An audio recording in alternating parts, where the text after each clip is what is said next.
जय हिंद साथियों, good morning. जितने भी बच्चे एसएससी जीडी 2025 का एग्ज़ाम की तैयारी कर रहे हैं सभी बच्चे ध्यान देंगे। आपका 4 फरवरी से एग्ज़ाम स्टार्ट हो रहा है। कब से?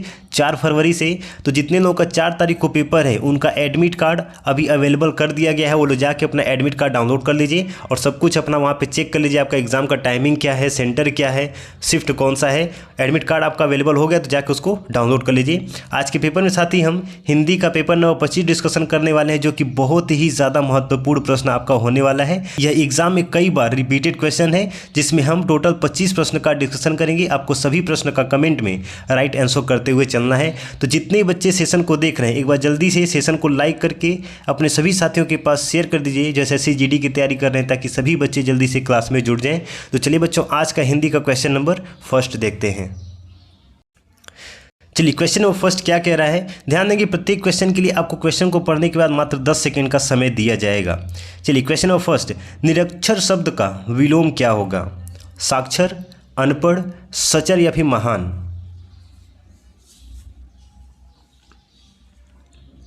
देखिए, आप तो सारे क्वेश्चन का गलत सही जो भी उत्तर आता है आप लोग दीजिए और लास्ट में बताइएगा आपके 25 में से कितने प्रश्न का आपने सही जवाब किया है। आप इससे अपना रैंक चेक कर पाएंगे। देखिए, निरक्षर का विलोम शब्द क्या हो जाएगा? साक्षर हो जाएगा। Option number A is the right answer. अनपढ़ का क्या होता है? अनपढ़ का हो जाएगा पढ़ा लिखा हो जाएगा। और सचर का क्या हो जाएगा? सचर का आपका हो जाता है चर। और महान का क्या होता है बच्चे? महान का आपका हो जाएगा क्षुद्र हो जाएगा। स्क्रीनशॉट ले लीजिएगा और इसका रिविजन जरूर से करिएगा। क्वेश्चन नंबर 2, शांत शब्द का विलोम नहीं दिया गया है। स्थिर, उत्तेजित, उद्विग्न या फिर अशांत?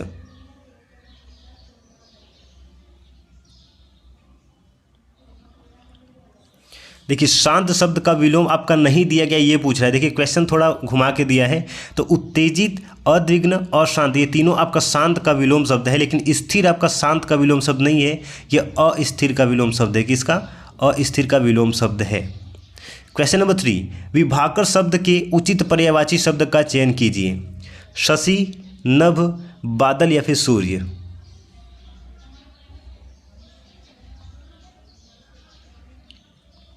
अब देखिए, यहाँ पे विभाकर देख के सभी बच्चे सूर्य की तरफ जा रहे होंगे कि दिनकर, विभाकर ये सब सूर्य का पर्यायवाची है, लेकिन बच्चे विभाकर सूर्य का नहीं बल्कि शशि का पर्यायवाची है। और शशि किसका पर्यायवाची है बच्चे? यह चंद्रमा का पर्यायवाची है। ठीक है ना। चलिए आगे हम देखेंगे, इसका डिस्कशन करेंगे कि नभ का, शशि का और बादल का सूर्य का पर्यायवाची क्या होता है। शशि का पर्यायवाची देखिए चांद, विधु, हिमांशु, सुधांशु, सुधाकर होता है। नभ का आकाश, आसमान, गगन, व्योम और अंबर होता है। बादल का पर्यायवाची जलद, वारिद, पयोद, अम्बुद, नीरद होता है। और सूर्य का पर्यायवाची आदित्य, सविता, भग, पूषा, विष्णु, इंद्र, दिनकर, दिवाकर, ये सब सूर्य के पर्यायवाची हैं। स्क्रीनशॉट इसका ले लीजिए। क्वेश्चन नंबर 4, दिए गए शब्द के पर्यायवाची शब्द का चयन करें। अर्जुन का पर्यायवाची क्या होगा? जगदीश, धनंजय, शमशीर या फिर गोविंद?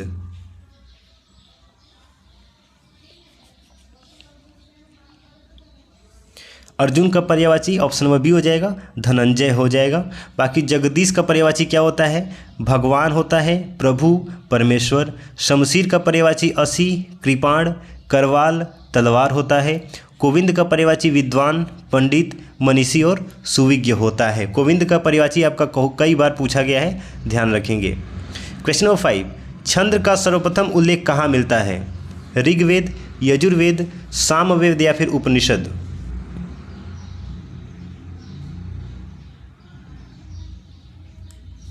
देखिए, छंद का उल्लेख सर्वप्रथम किसमें हमको मिलता है? ऑप्शन नंबर ए हो जाएगा, ऋग्वेद में।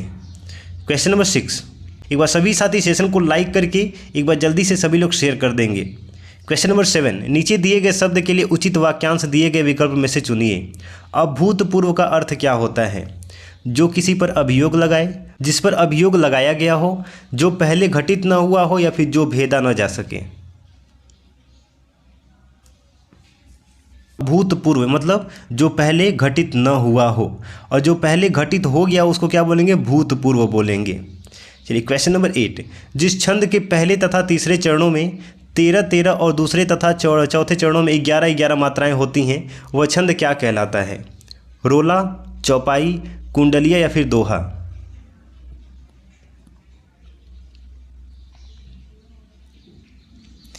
देखिए, जिस छंद के पहले तथा तीसरे चरण में 13-13 मात्राएं होती हैं उनको हम क्या बोलते हैं? दोहा बोलते हैं। Option number D is the right answer.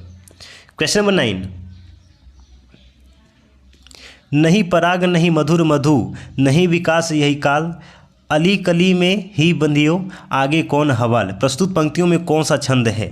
अब इसमें अगर आप मात्रा गिनेंगे ना तो आपको आराम से मालूम पड़ जाएगा, दोहा है। Option number A is the right answer.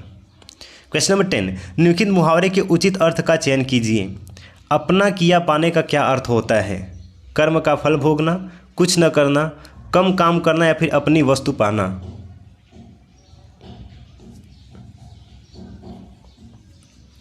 अपना किया पाना मतलब कर्म का फल भोगना। Option number A is the right answer. Question number 11, Meghdoot किसकी रचना है? कालिदास, हरिश्चंद्र, मैथिली शरण गुप्त या फिर भारतेंदु। चलिए देखिए, बहुत ही इंपॉर्टेंट क्वेश्चन है आज का, कई बार रिपीटेड है एग्जाम में। मेघदूत बच्चे किसकी रचना है? कालिदास की रचना है। Option number A is the right answer. एक बार सभी साथी सेशन को लाइक करके सेशन को शेयर कर देंगे और चैनल को सब्सक्राइब कर लेंगे। आपका जीके का शाम 7 बजे प्रीवियस ईयर क्वेश्चन पेपर का डिस्कशन कराया जाता है। शाम 7 बजे चैनल को सब्सक्राइब कर लेंगे, डेली क्लास को अटेंड करेंगे। क्वेश्चन नंबर 12, महोदय में कौन सा समास है? कर्मधारय समास, तत्पुरुष समास, द्वंद्व समास या फिर अव्ययी भाव समास।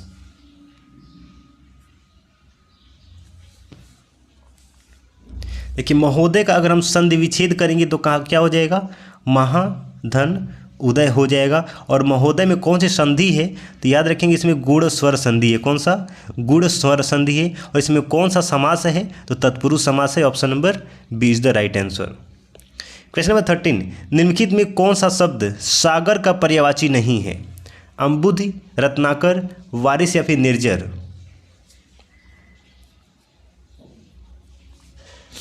देखिए, अंबुधि, रत्नाकर, वारिस ये तीनों आपका सागर का पर्यायवाची है। निर्जर आपका सागर का पर्यायवाची नहीं है। Option number D is the right answer. निर्जर किसका पर्यायवाची है? तो यह देव, सुर, अमर, अमर्त्य, त्रिदश और ईश्वर का पर्यायवाची है। क्वेश्चन नंबर 14, तन मन धन में कौन सा समास है? अव्ययी भाव, कर्मधारय, द्विग या फिर द्वंद्व।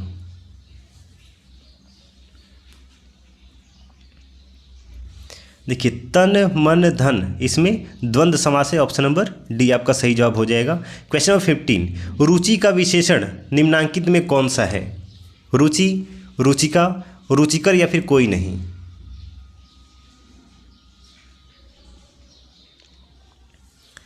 देखिए, रुचि का विशेषण क्या बन जाएगा? आपका रुचिकर बन जाएगा। ऑप्शन नंबर सी हो जाएगा। रुचिका मत सोचिएगा, ये आपका एक संज्ञा का नाम होता है, ठीक है ना। रुचिकर आपका बन जाएगा विशेषण रुचि से, ठीक है ना। इसका अर्थ क्या होता है? अर्थ इसका होता है दिलचस्प होता है। क्या होता है? दिलचस्प होता है। क्वेश्चन नंबर 16, मुंशी प्रेमचंद द्वारा लिखित कहानियाँ अद्वितीय हैं। वाक्य में प्रयुक्त अद्वितीय शब्द का अर्थ क्या है? जो किसी के समान हो, जो बहुत अच्छा हो, जिसके समान कोई दूसरा ना हो, या फिर जिसकी किसी से समानता की जा सके। देखेंगे, अद्वितीय मतलब इसका क्या हो गया? जिसके समान कोई दूसरा ना हो। ऑप्शन नंबर सी आपका बिल्कुल सही जवाब हो जाएगा। और जो किसी के समान हो उसको द्वितीय बोलेंगे। जो बहुत अच्छा हो शोभनीय या फिर प्रशंसनीय बोलेंगे। और जिसकी किसी से समानता की जा सके वो भी आपका क्या हो जाएगा? द्वितीय हो जाएगा। क्वेश्चन नंबर 17, नीचे दिए गए वाक्यांश के लिए एक शब्द क्या होगा? जिस पेड़ के पत्ते झड़ गए हों। सूखा, अधेर, अपर्ण या फिर पर्णल।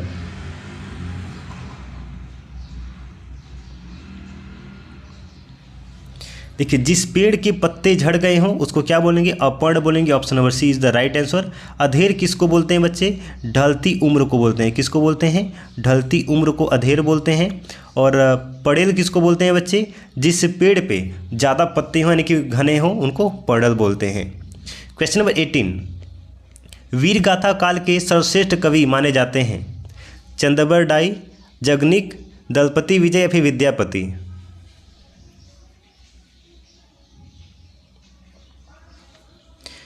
वीर गाथा काल के सर्वश्रेष्ठ कवि कौन है बच्चे? चंद्रबर डाई हैं। Option number A is the right answer. Question number 19, पृथ्वी राजो रासों के रचनाकार कौन हैं? जयदेव, चंद्रबर डाई, जगनिकी या फिर विद्यापति।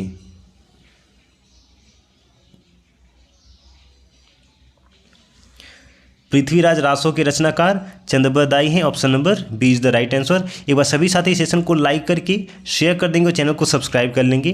क्वेश्चन नंबर 20, चरण कमल बंदो हरियाई में कौन सा अलंकार है? देखिए, चरण कमल बंदो हरियाई, श्लेष, उपमा, रूपक या फिर अतिशयोक्ति?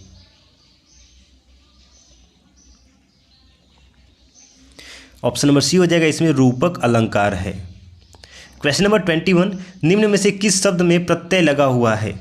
सागर, नगर, अगर मगर या फिर जादूगर?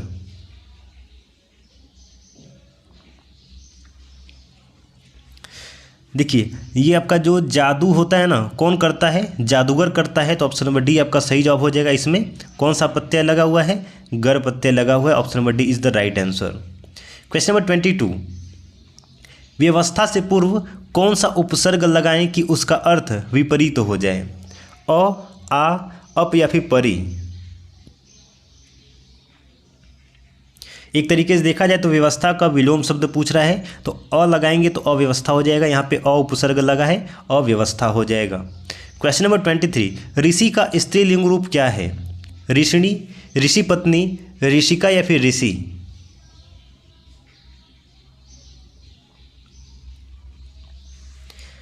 देखिए, ऋषि का स्त्रीलिंग रूप क्या होता है बच्चे? ऋषिका हो जाएगा। Option number C is the right answer.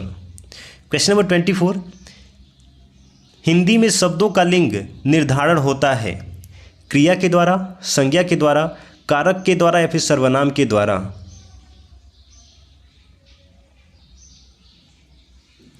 Hindi में शब्दों का लिंग किसके द्वारा निर्धारण होता है? संज्ञा के द्वारा निर्धारण होता है। Option number B is the right answer. Question number 25, आज का अंतिम प्रश्न, कबीरदास की भाषा क्या थी? ब्रज, कन्नौजी, सधुक्कड़ी या फिर खड़ी बोली?